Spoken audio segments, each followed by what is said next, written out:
Kundin daw yung sacred mission. Last mission na sacred daw yun. Para sa kanya. Sorry po. Ito na pinag-mission ha. Sabi ko, sige, yung eldest na lang natin na kapatid. Isay ko talaga ng buhay na. Subukin niya ang kawan-awan. Hindi rin matutulog. Ay, tutulogin ka na nila. Meron siyang tekstang hindi yung tutulog. Tutulog siya. Tutulog ko sa sino ko wala na. Kailangan meron siyang tulog. Wala niyo ko yan sa asawa. Yeah, kailangan. Meron na ako bata. Tutulogin pa lang. But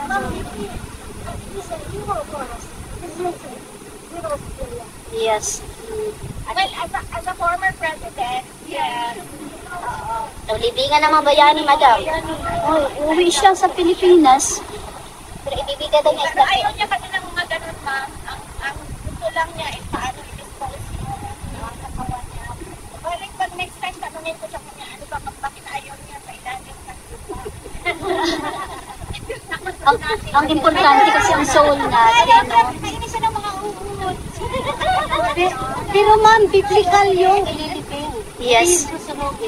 As stated in the Bible na tayo ay ililipin, hindi tayo susabogin. Biblical yung. Ay, nasa kanya din. Saka sa pagpapili ng Pilipino, nililipin talaga yun. Yan na nga. Ang most important, VP is his soul. Ang soul niya po,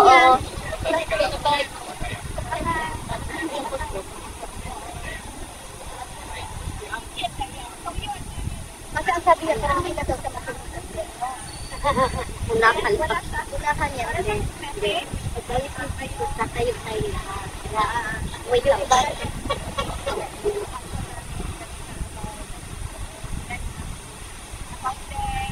And then, sabi ko sa kanya, bakit sa PPE, kuya ko, kausap ko, parang naiiyak na niya. Tama o na, datwala.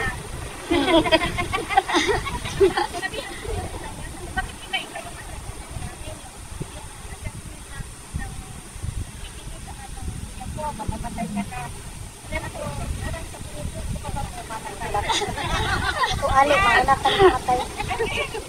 Ano sabi niya, no, melodramatic lang to. Take mo, dalawa, sabi niya. Pero, that's daw, nag-shoot din siya. Pag-in na yun natin. Yeah. Hindi natin alam kung kailan. Yes. It's preparing. Right. It's prepared.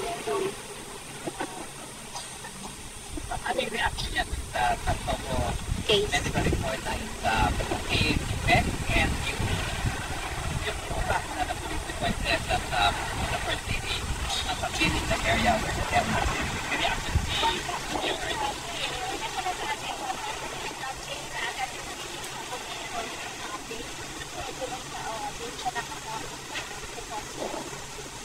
daw yung attempt to link him to the room or the body. your reaction to the statement because Senator Marcos said also trespass to review daw the details of the whereabouts of the first lady. Nag-ano na ako, diba, na the comment natin before pa. So, I don't think kailangan ko comment about the official. Ma'am, tinawag ka ng fake news. Kaya, ikaw daw nag-party muna ng fake news. Ako daw nagpasimulat na fake news. Pero kasi yung hawak-hawak natin na papel, laging talaga siya Sa police station, Los Angeles.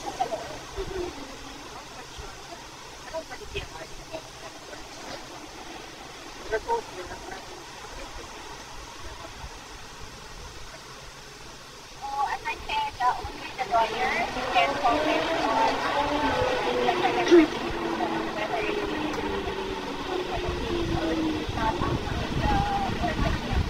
but starting by before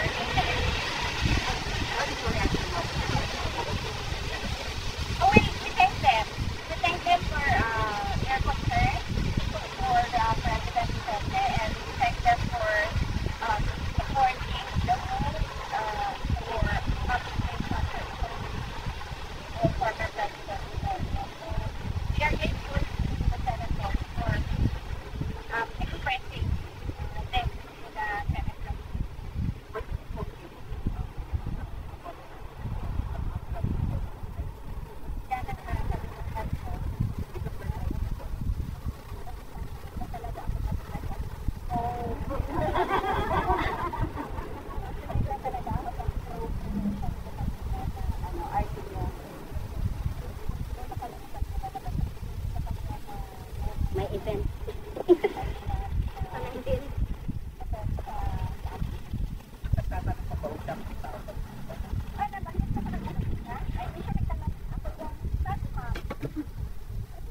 kinain.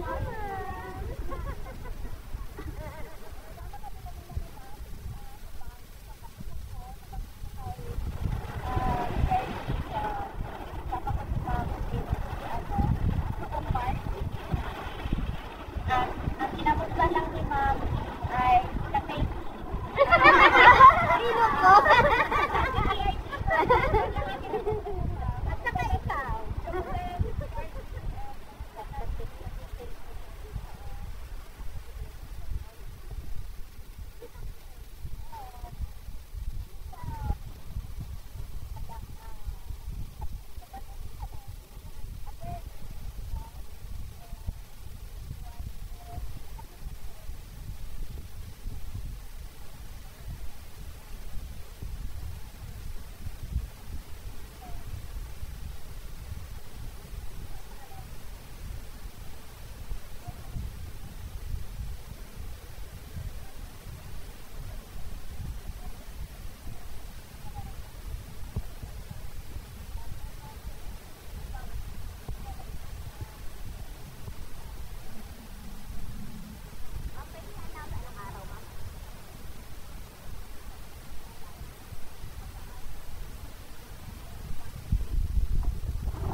Pwede anak, ano?